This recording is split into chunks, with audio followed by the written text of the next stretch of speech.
Hello dear students, good morning all of you. आज हम आपके अगले नए चैप्टर ऑनलाइन में हम धातुओं के बारे में पढ़ेंगे। मेटल्स किसे कहते हैं, what do you mean by metals. Metals के बारे में हम लोग क्या क्या जानते हैं और क्या क्या नहीं जानते, सभी चीज़ों का अवकलन हम यहाँ पे करके दे देंगे। आपको एकदम याद करा देंगे कि मेटल्स ये होता है, मेटल्स होता क्या है।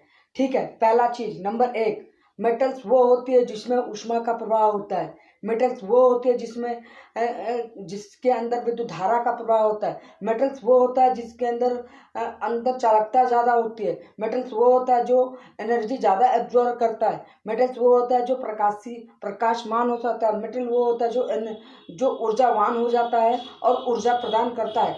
तो मेटल्स के अंदर ऐसा क्या पाया जाता है कि मेटल्स के अंदर ऐसी विभिन्नता होती है। तो बेटा मैं बता दूं, मेटल्स के अंदर जो है रेंडमली जो है हमारे इलेक्ट्रॉन्स का फ्लो होता है। The flow of charge of electrons in a metals known as a conductor, इसको चालक कहते हैं। The flow of charge in a metal is known as conductor. यही इलेक्ट्रिसिटी बन जाती है। The ratio of current charge per with respect to time are known as current. तो यही करंट बन जाते हैं। तो मेटल्स कहाँ से आया है उसको मैं बताता हूँ। तो साइंटिस्ट जो है हमारे आर्सेनिक, ठीक है, आर्हेनियस सिद्धांत, प्रिंसिपल ऑफ आर्हेनियस कहती है कि वह धातु मेटल होती है जो पानी के अंदर डालने पर H+ आयन रिड्यूस करती है, वो मेटल्स कहलाती है।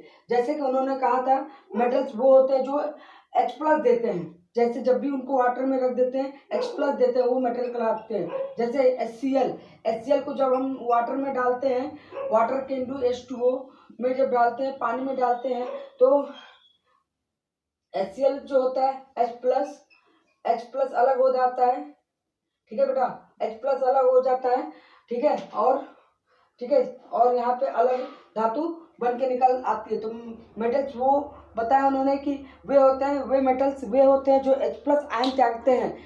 जो इलेक्ट्रॉन H+ आयन देते हैं वो मेटल्स होते हैं। और वहाँ पे नॉन मेटल्स वो होते हैं जो हाइड्रोक्सी आयन देते हैं, OH- आयन देते हैं, वो हमारे नॉन मेटल्स होते हैं। अधातु होती है। तो मतलब धातु और अधातु में ये अंतर बताया। फिर ये सिद्धांत थोड़ा सुधारा गया। तो हमारे साइंटिस्ट बेरी एंड लोरी ने बताया कि मेटल्स का सच्चा उदाहरण है कि मेटल्स वो होता है जिसके अंतर्गत इलेक्ट्रॉन्स का त्याग होता है। जैसे कि हमने कहा सोडियम, जब सोडियम का 281 एटॉमिक नंबर होता है, ठीक है, इससे एक इलेक्ट्रॉन निकल जाता है, इससे एक इलेक्ट्रॉन निकाल लिया जाता है, तो सोडियम Na+ बन जाता है। ये मेटल्स होता है। उन्होंने कहा हाइड्रोजन से जब एक इलेक्ट्रॉन निकाल लिया जाता है तो यहाँ पे बन जाता है हाइड्रोजन+ आयन। तो ये मेटल्स होते हैं। तो मेटल्स सोडियम हो गया, हाइड्रोजन हो गया, पोटेशियम हो गया, ठीक है, कि इसे भी एक इलेक्ट्रॉन निकाल लिया जाता है तो ये बन जाता है पोटेशियम। ठीक है, बेरिलियम से 2 इलेक्ट्रॉन निकाल लेते हैं। कैल्शियम भी मेटल है, इससे भी इलेक्ट्रॉन्स निकाल लें तो 2 8 8, ठीक है, तो 2 8 8 2, ठीक है। अब क्या है, 20 होते हैं, 2 8 10 8 18 2 20। तो ये 2 इलेक्ट्रॉन क्या करता है, कैल्शियम त्याग देता है। तो कैल्शियम का structure Ca gives out Ca++ ion. तो 2 इलेक्ट्रॉन जब भी इलेक्ट्रॉन जो त्यागते हैं वो मेटल्स होते हैं, और जो इलेक्ट्रॉन्स एक्सेप्ट करते हैं और नॉन मेटल्स होते हैं। तो देखिएगा कौन से पदार्थ जो है मेटल्स हुए। तो देखिए हमारे पास हो गया देखा जाए तो पहली चीज हमारे पास कौन सी चीजें हो गई, जैसे कि भाई स्टील हो गया, मेटल्स आ गया। मेटल में कॉपर हो गया, मेटल्स होता है। ठीक है, कॉपर, स्टील, ठीक है, ये मेटल्स होते हैं। मेटल की प्रॉपर्टी होती है बेटा, मेटल में सहनशीलता, स्टेबिलिटी बहुत ज़्यादा होती है। ठीक है, वो ज़्यादा से ज़्यादा आघात वर्धनी होती है। जैसे सोना ले लीजिए, सोना जो है आघात को बहुत ज़्यादा सह सकता है अन्य धातु की तुलना में। ठीक है, सोने के पतले पतले तार बनाए जाते हैं, जिसे तन्यता कहा जाता है। मेटल्स के गुण में तन्यता भी आता है, स्ट्रेंथ आती है। स्ट्रेंथ भी मेटल की एक विशेष गुण है। जो मेटल पे हैमरिंग करें हम लोग तो वो बहुत ज़्यादा हैमरिंग करने पर भी वो क्या नाम है उस चीज़ को सह सकता है। तो वो मेटल्स है। मेटल्स को कंप्रेसिबिलिटी दिया जाए, स्ट्रेस दिया जाए तो भी मेटल्स अपने ओरिजिनल शेप पे आया रहता है। उसके अंदर इलास्टिसिटी का भी गुण होता है, प्लास्टिसिटी का भी गुण होता है मेटल के अंदर। तो इलास्टिसिटी का मतलब फैलाव, प्लास्टिसिटी का मतलब ब्रेकडाउन भी हो जाता है, अगर बहुत ही ज़्यादा हद तक ले जाने पर उसके अंदर ब्रेकडाउन होता है। तो मेटल्स में डक्टिलिटी का गुण पाया जाता है कि डक्टिलिटी का मतलब होता है और ब्रिटलनेस। तो देखिएगा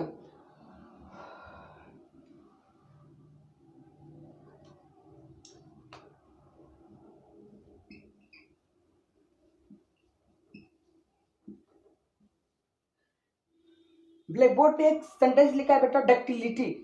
तो डक्टिलिटी का मीनिंग क्या होता है तो देखिएगा, डक्टिलिटी वो चीज़ बताती है कि मेटल्स जो है, अगर कोई मेटल्स का ग्राफ ले लें तो एक पॉइंट पे आके ब्रेक हो जाना, ये डक्टिलिटी से होता है।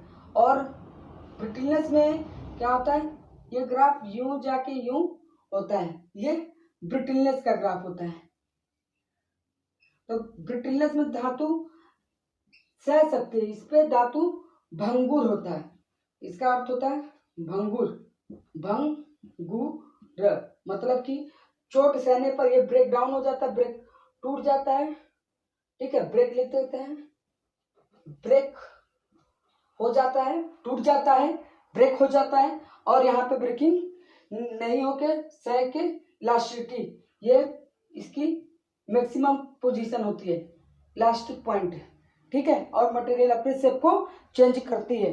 तो मेटल्स के गुण, ठीक है, विशेष क्वालिटी हमारे अंदर मेटल्स के पाए गए। तो हम लोगों ने ये देखा। फिर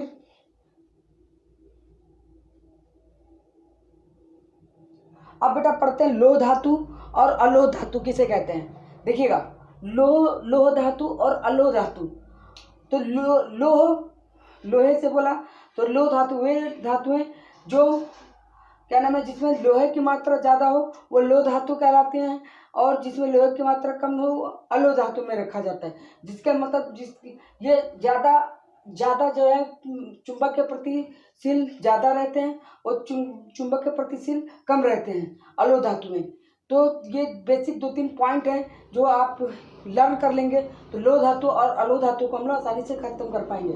मेटल्स के बारे में बेटा जो है, मेटल तो जननी है प्रकाश की। ठीक है, अगर मेटल ना होता तो किसी चीज में कंडक्शन नहीं होता, करंट इतना फ्लो करती। ठीक है, मेटल्स के अंदर इलेक्ट्रॉन के प्रेजेंस होने की वजह से काफ़ी चीज़ें हमारे जीवन में मेटल से ही हो रही है। आज पंखा चल रहा है, मेटल, कॉपर का मेटल पड़ा हुआ है तो आज पंखा चल रहा है। फ्रिज, कूलर, जितने भी इक्विपमेंट्स हैं, फ्यूज, ठीक है, मोबाइल, हमारे सभी चीज़ तो एक मेटल के ऊपर ही डोमिनेट करते हैं। क्योंकि अगर ये ना होते तो शायद इसका कॉम्बिनेशन ना बनता और जो भी चीज़ें वो क्लियर रूप से नहीं हो पाती। इसके लिए हम लोगों ने एसी और डीसी भी जानना जरूरी है। एसी किसे कहते हैं, एसी होता है डायरेक्ट करंट। डीसी किसे कहते हैं, है अल्टरनेटिंग करंट। तो डायरेक्ट करंट में क्या होता है, डायरेक्ट करंट में धारा जो होती है एक प्रवाह में बहती है, और इसमें क्या धारा का फ्लक्चुएशन होता है, टाइम के साथ धारा बदलती रहती है, समय के साथ धारा बदलती रहती है, मतलब I/T का ग्राफ होता है। तो यहाँ पे देख लेते हैं एक बार, मेटल्स में ही आया है तो एक बार डीसी और एसी भी देखिए आप। तो अगर डीसी में देखेंगे तो डीसी डायरेक्ट जा रही है लाइनें, ठीक है, तो ये डीसी कहलाएगी। और एसी में क्या होगा, ये ग्राफ कुछ फ्लक्चुएट करता जाता है। ठीक है, ये एसी का ग्राफ होता है। ठीक है, ये एसी कहलाया, डीसी और एसी। इसकी एसी की जो होती है फ्रीक्वेंसी ऑफ एसी इज 0, मतलब फ्रीक्वेंसी 0 हर्ट्ज, कोई फ्रीक्वेंसी नहीं होती है। फ्रीक्वेंसी क्या होती है, 0 हर्ट्ज, लेकिन इसकी फ्रीक्वेंसी होती है 50 हर्ट्ज। और विदेशों में जो इक्विपमेंट्स होते हैं उनकी फ्रीक्वेंसी होती है 60 हर्ट्ज। तभी विदेशों के इंस्ट्रूमेंट्स जो है बहुत अच्छे होते हैं, बहुत ही लाइफ टाइम उनकी बहुत ही ज़्यादा होती है। जैसे भी मैग्नेटिक फैन हो गए, विदेशों में एक बार पंखा बना दिया गया, लगा दिया गया, तो वो जो है वो पंखे कम से कम 15 साल 20 साल तक आसानी से चलते रहते हैं। बिल्कुल, क्यों ऐसा क्या हो जाता है बेटा? तो देखिए बेटा, फ्रिक्वेंसी एक ऐसी चीज़ है, अगर फ्रिक्वेंसी सही हो गई, मतलब कि हमारे देश की फ्रिक्वेंसी बढ़ जाती है, तो हमारी लाइफ टाइम जो यूटिलाइज ऑब्जेक्ट होते हैं, जैसे मोबाइल फ़ोन हो गया, टेलीविज़न हो गया, आपका एसी हो गया, एसी अल्ट्रा एसी कंडीशनर बता रहा हूँ बेटा, ठीक है, फ्रिज हो गया, कूलर हो गया, इनकी लाइफ जो है, लाइफ क्या हो जाती है? बढ़ जाती है, क्योंकि ये कम वोल्टेज पर चलते हैं। जब फ्रिक्वेंसी ज़्यादा हो जाएगी तो वोल्टेज कम हो जाता है, तो इसलिए कम वोल्टेज पर चलते हैं, इसलिए ये कम बैटरी लेते हैं, और इनकी बैटरी कम लेने से इनकी ऊर्जा बढ़ जाती है। तो हमें ये जानना बहुत ज़रूरी था कि फ्रिक्वेंसी यहाँ पे 0 है, तो डीसी तो भाई हार्मफुल हुआ, क्यों नहीं? क्योंकि भाई लगातार हमको बड़ी छोटी जगह में हमें बिजली चाहिए, हम बदल नहीं सकते, क्योंकि हमारे पास फ्रिक्वेंसी बदल है 0 है, तो हम उसको चेंज नहीं कर सकते। भैया बड़ा सेटअप लगाना तो बड़ा डीसी मोटर ले आओ, उससे बड़ा ले आओ, उससे हाई पावर ले आओ, ज़्यादा बड़ी कंपनी तो ज़्यादा हाई पावर का डीसी मोटर है। तो आज ऐसा नहीं है, आज की दुनिया में डीसी पे नहीं, एसी पे काम हो रहा है, अल्टरनेटिव करंट पे। ट्रांसफार्मर में जो बिजली आती है वो भी एसी आती है, और उसको हम घर पे अपने बिजली यूज़ करते हैं, मोबाइल चार्जिंग करते हैं, तो चार्जर जो है उसको डीसी में कन्वर्ट करता है। चार्जर जो है रहता बोर्ड में से एसी करंट है, लेकिन चार्जर उसको डीसी में कन्वर्ट करता है बेटा। तो ये सब चीज़ें बारीकी हैं जो मेटल्स को डोनेट करती हैं, ठीक है। तो एसी और डीसी का ग्राफ आपने देखा होगा अच्छे से, ठीक है। एक फ्रिक्वेंसी का बताया, इंडिया में यूज होती है 50 हर्ट्ज फ्रीक्वेंसी, इसीलिए बेटा वोल्टेज जो होता है 230 और 240, 230 या 220 की वोल्टेज प्राप्त होती है। कहानी सुन लीजिएगा, छोटी सी बात है, तभी इक्विपमेंट जल्दी ख़राब होते हैं और फ्यूज हो जाते हैं ज़्यादा से ज़्यादा जल्दी, क्योंकि ज़्यादा वार्म होते हैं। वोल्टेज बढ़ने का मतलब होता है वो ज़्यादा गर्म होते हैं, हीटअप ज़्यादा होते हैं। तो हीटअप ज़्यादा होने से वो डिवाइस ज़्यादा जल्दी क्या होगी, इनकरप्ट होती है, और वह उसमें जल्दी से वायरस आ जाते हैं। कह सकते हैं कि जल्दी से जल्दी गर्म होने से उसके तंतु, अगर बल्ब में ले लिया जाए तो बल्ब का फिलामेंट, उसका तंतु गर्म होकर ब्लास्ट फ्यूज हो जाता है। तो इस प्रकार से सभी चीज़ों का लाइफ टाइम बहुत ही कम रहता है। हमारे इंडिया में अब इनोवेशन और बढ़ता जा रहा है, तो बढ़ने की वजह से हो सकता है आने वाले सेंचुरी में हम अपने यहाँ 60 हर्ट्ज या 60 हर्ट्ज से ऊपर की को पूर्ति कर लें, और इसके लिए हम बेशक कोशिश में लगे हुए हैं कि हम भी अपने अदर कंट्री से, विदेश से, ये अदर कंट्री अमेरिका, ठीक है, जर्मनी, फ्रांस जैसे कंपनी से हम अपने आप को वो कर पाएँ कि हम भी अपने घर में ऐसी बिजली दे पाएँ। जापान अपना करीबी दोस्त है, उसके यहाँ ऐसी फ्रिक्वेंसी डेवलप है, तो वहाँ के इंस्ट्रूमेंट की लाइफ भी, everything is away for the electricity conduct to the metals, metals conduct, metals, non metals and semiconductor, ठीक है। मेटल 3 प्रकार के होते हैं, चालक, अर्धचालक और कुचालक, ठीक है। चालक वो जिसमें धारा का प्रवाह आसानी से हो रहा है, ठीक है, मतलब इलेक्ट्रॉन्स का फ्लो हो रहा है, मतलब ये धातु है।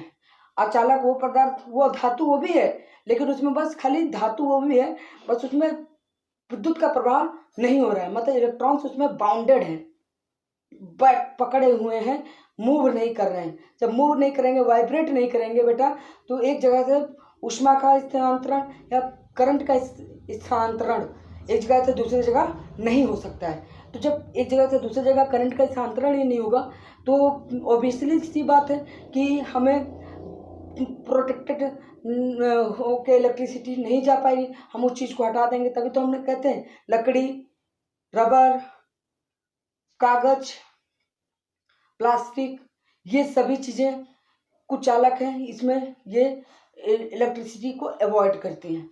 हाँ, लाभ है इनका, ऐसा नहीं है ये लाभ नहीं है, प्रोटेक्ट नहीं है, हाँ ये बचाती हैं भाई, हमें सेव भी करती हैं, लेकिन ये भी अधातु में आ गई।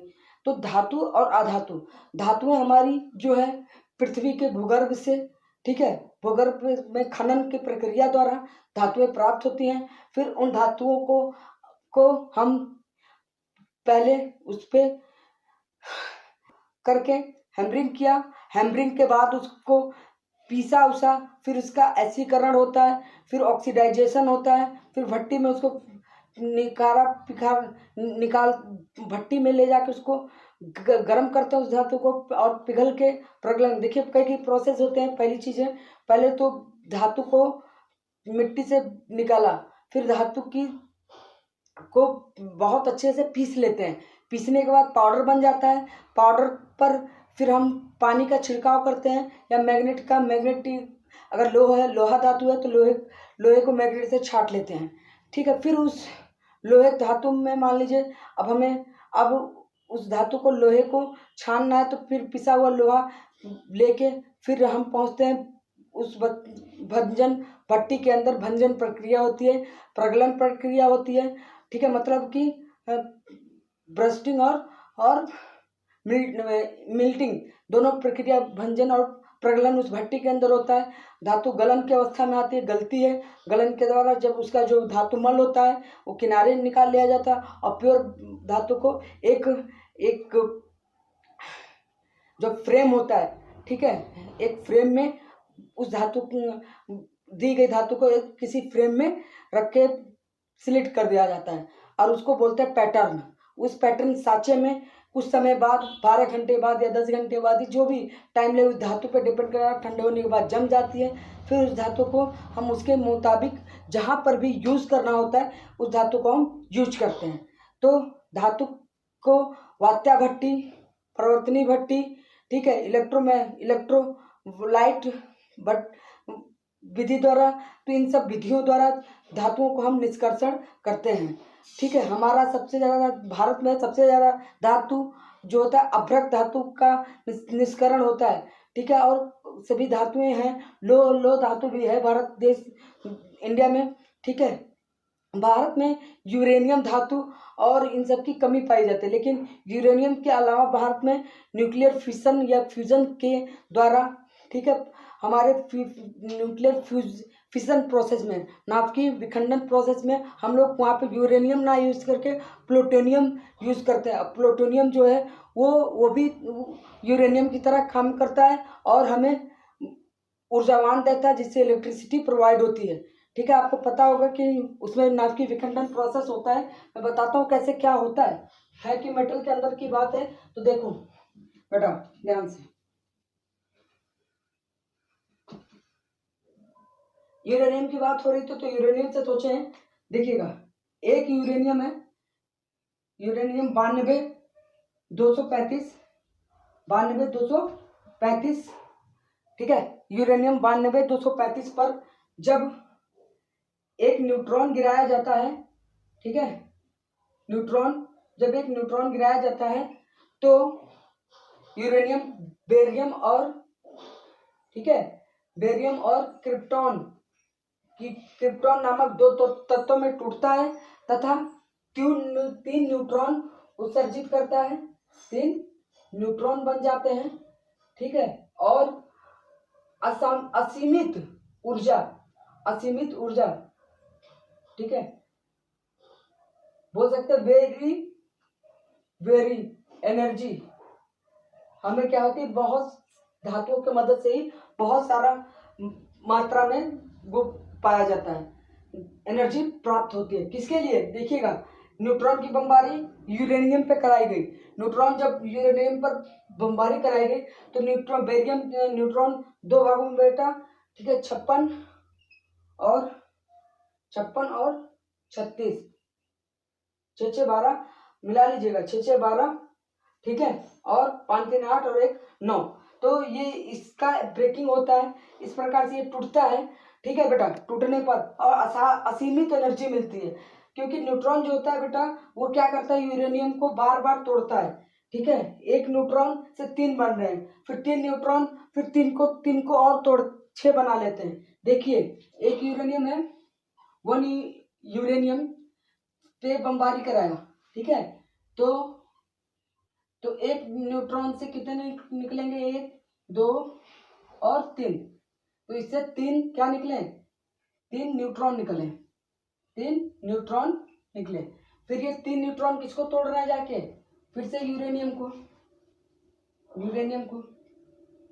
ठीक है।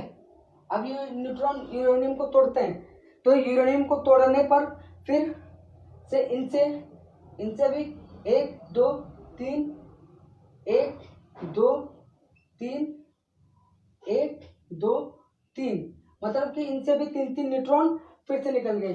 1 3 1 2 3 1 2 3। बेटा ये अब रिएक्शन बढ़ती जा रही है और ये बढ़ती चली जाएगी। किसी की औकात नहीं है बेटा कि इस रिएक्शन को रोक पाए। अगर रोक पाया होता तो अमेरिका ने जब हिरोशिमा नागासाकी जापान के उस पर जब बम गिराया था, तो परमाणु बम, वही वाली रिएक्शन हो रही है। सेम धातु और न्यूट्रॉन में लगातार रिएक्शन करता जा रहा है, बढ़ता चला जा रहा है। इसको हम अगर यूटिलाइज कर सकते हैं तो एक ही विधि है। इसको यूटिलाइज करने के लिए हम एक परमाणु भट्टी न्यूक्लियर रिएक्टर बनाते हैं, परमाणु अनुसंधान केंद्र बनाते हैं, जिसमें ये पूरा प्रवचन चलता है। प्रोसेस बोल रहा हूँ मैं प्रवचन के द्वारा, ठीक है, ये चलता है। और देखा बेटा, बात में समझना चाहिए कि पूरा का पूरा प्रोसेस एक भट्टी में होता है, एक प्रकार के रिएक्टर में होता है, जिसमें दुनिया के बहुत ही बड़े बड़े साइंटिस्ट लोग उसके अंदर जाते हैं और पूरा प्रोटेक्टर पहन के जाते हैं, क्योंकि ये रेज जो है अल्फा बीटा और गामा रेज को पेनिट्रेट कर देती हैं, अपनी बॉडी में इनहेंस कर देते हैं, जिससे आदमी की मृत्यु इन्हीं किरणों के द्वारा हो जाए, और वो दिखती नहीं है और वो इनहेंस करती जाती है। तभी बॉडी को क्या करते हैं, हमेशा कवर जाके रिएक्टर के पास जाके काम करना पड़ता है। अब बेटा ये भी बात बता दूं आपको कि जो व्यक्ति इसमें काम करता रहता है, तो सडनली बहुत भी ज़्यादा दिन तक वर्क करते करते इसमें बेचारे रोगग्रस्त भी लोग हो जाते हैं और उनकी डेथ हो जाती है इसी के द्वारा। तो ये समझ लीजिए कितना हार्मफुल है। लेकिन हाँ, इसको प्रॉपर एक रिएक्टर में काम करा के हम इसके द्वारा बनाते हैं क्या, इलेक्ट्रिसिटी। इसका भाभा अनुसंधान केंद्र है, राजस्थान में भी बना हुआ है, ठीक है। तो जहाँ पे ये न्यूक्लियर पावर प्लांट से, न्यूक्लियर पावर प्लांट बोला जाता है, न्यूक्लियर बिजली ग्रह, जिसे हाइड्रोलिक से बनाया जाता था बिजली, पानी के मदद से। हाँ बेटा, पानी के मदद से उसी प्रकार रिएक्टर के अंदर बिजली का बनना। अच्छा, रिएक्टर के अंदर तो समझ में आ गया कि ये सब काम हो रहा है। अब पानी के द्वारा बिजली कैसे बन रही है देखेंगे। पानी के द्वारा बिजली का बनना, देखिए पानी जो होती है, एक अगर ऊपर टंकी में रख लिया जाए तो एक डिस्टेंस कवर करती है और बहुत ही फोर्स से नीचे की ओर भागती है और हमारे घर में आती है। तो ऊपर जब रखते तो नीचे आती है ना, प्रेशर से, कि नीचे टंकी रखी रहती है। घर में टंकी नीचे नहीं रखी रहती है, ऊपर ही रखी रहती है भाई। क्यों? जानते जितने ऊंचे से रहेगी उतने नीचे की तरफ फ्लो करता है पानी। बराबर नीचे लेवल पे रख देंगे तो पानी का फ्लो ही नहीं हो पाएगा एरिया में। हम घर में पानी देना चाहेंगे तो हम एक रत्ती भी कहीं भी टोटी पे हम सोचेंगे कि हमें पानी मिल जाए, तो नहीं मिलेगा। तो टंकी का ऊपर लगने का रीजन कोई साइंटिफिक रीजन है, ऐसा नहीं है कि ऐसे ही टांग दिया टंकी छत के ऊपर लगा रहे हैं, क्योंकि ऊपर से जब फ्लो करेगा वाटर तभी हर जगह पहुंच सकता है। आप उसको जहाँ पे आपका घर है, जिस लेवल पे घर है, उसी लेवल पे टंकी रख के देख लीजिएगा क्या वाटर सप्लाई हो पा रही है, नहीं होगी। किसी मान लो थोड़ा सा हुआ, लेकिन पूरे इनफॉल स्ट्रक्चर में नहीं हो सकता है। तो एक काम तो यहाँ पे आया। अब हाइड्रोस्टैटिक से बिजली कैसे बना रहे हैं, अब बांध द्वारा। बांध क्या होते हैं, जो बड़े बड़े डैम होते हैं, डैम में क्या करते हैं, वाटर पहले खूब स्टोर किया जाता है। वाटर जब स्टोर होता है तो उसको हाईली प्रेशर से उस वाटर को नीचे की तरफ गिराया जाता है। तो बेटा स्थितिज ऊर्जा, पानी स्थितिज ऊर्जा में है, और स्थितिज ऊर्जा लगातार, स्थितिज ऊर्जा ऊपर से स्थितिज ऊर्जा रहती है, ठीक है। डैम की वजह से स्थितिज ऊर्जा बदल के नीचे जैसे आती है, तो गतिज ऊर्जा में इतनी तेजी से फोर्स से पानी गिरता है झरने की तरह, तो वो जाके गतिज ऊर्जा में बदलती है। गतिज ऊर्जा में जब बदलती है तो हम यहाँ पे क्या करते हैं, डैम से पानी आया, वाटर आया, वाटर से हमने लगा लिया टरबाइन, ठीक है। टरबाइन के फैन लगा लिए, ठीक है। अब एक टरबाइन का पंखा हो गया, ठीक। ये डैम हो गया, ठीक है। डैम डैम डैम हो गया। डैम से वाटर का फ्लो हुआ, वाटर आ रही है, ठीक है। पोटेंशियल एनर्जी है इसके पास, स्थितिज ऊर्जा, ठीक है। अब इधर ये स्थितिज ऊर्जा किस में बदल गई, काइनेटिक एनर्जी में, गतिज ऊर्जा में। गतिज ऊर्जा में बदलती है, टरबाइन रोटेट कर देता है। टरबाइन क्या होता है, घूमने लगता है। टरबाइन से कनेक्ट कर देते हैं बेटा एक मोटर, ठीक है। टरबाइन से क्या कनेक्ट कर देते हैं, मोटर या रोटर या मोटर कनेक्ट कर देते हैं। और जब ये रोटर या मोटर टरबाइन से कनेक्ट हो जाता है तो फिर आगे जब जाते हैं तो फिर हम यहाँ पे पावर प्लांट बना लेते हैं, जो जहाँ पे भी घर हो, होम हो, वहाँ पर होम में, घरों में पावर प्लांट से, ठीक है, बिजली ग्रह पावर प्लांट के माध्यम से वहाँ पे क्या हो, पावर प्लांट के माध्यम से एनर्जी क्या हो, ट्रांसफर हो। तो इस तरह के एक तरह का फिनोमिना होता है, पूरा वर्क डन काम किया जाता है, तो जाके ये चीज़ें पूरा क्लियर अप होती हैं। तो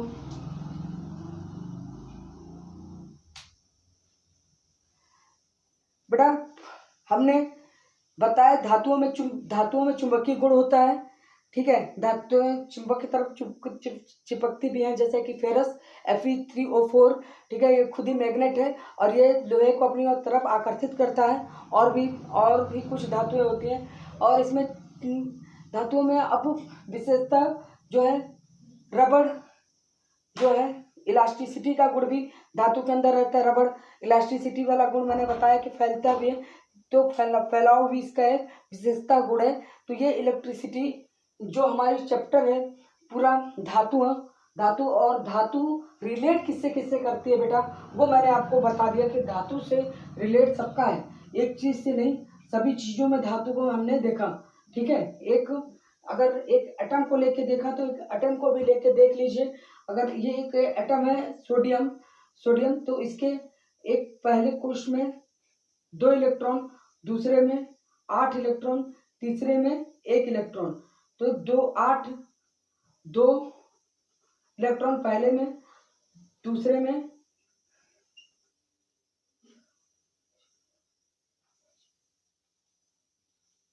8 इलेक्ट्रॉन, दूसरे में, और तीसरे में 1 इलेक्ट्रॉन। तो इतने इलेक्ट्रॉन जो है घूम रहे हैं, रिवॉल्व कर रहे हैं। और रिवॉल्विंग का स्पीड बता दे रहा हूँ बेटा, 3 × 10⁸ मीटर पर सेकेंड की रफ्तार से ये इलेक्ट्रॉन्स मूव करते हैं अंदर। आज कोई तो बताया हो चाहे नहीं, मैं बता देता हूँ। इलेक्ट्रॉन्स का मोशन जो होता है, ठीक है, गतिशील इलेक्ट्रॉन जो चक्कर लगाते हैं वो छोटे मोटे चक्कर नहीं लगाते हैं। इनके ऊपर एक फोर्स लगता है, सेंट्रीफ्यूगल फोर्स। तो सेंट्रीपिटल फोर्स और सेंट्रीफ्यूगल फोर्स दोनों बराबर रहते हैं। न्यूक्लियस जो होता है, इलेक्ट्रॉन जो क्यों नहीं नाभिक के अंदर गिर जाते हैं, तो नाभिक के अंदर ना गिरने का है कि नाभिक अपने और उसको खींच रहा है जिस फोर्स से, वो फोर्स जो है उसको कहते हैं अगर अपने तरफ खींचने वाला है तो उसको बोलते हैं अभिकेंद्र बल, ठीक है। अपनी तरफ खींच रहा है इलेक्ट्रॉन, यही धातुओं के इलेक्ट्रॉन्स को तो अपनी तरफ खींच रहा है, तो इसको बोलते हैं अभिकेंद्र बल। और अपकेंद्र बल, अब धक्का दे रहा है, बाहर निकलना चाह रहा है, तो अपकेंद्र बल। तो इलेक्ट्रॉन्स अपने फ्लो के कारण बाहर निकलना चाहते हैं, लेकिन न्यूक्लियस अपनी ताकत से उसको अंदर की तरफ रखा रहता है, बराबर बना के रखे रहता है। इस प्रकार से ये चैप्टर बेटा आपका क्लोज होता है। और मैं चाहूँगा कि आप अच्छे से अच्छा मार्क्स एग्जाम में ले आए, ठीक है। Thank you so much class.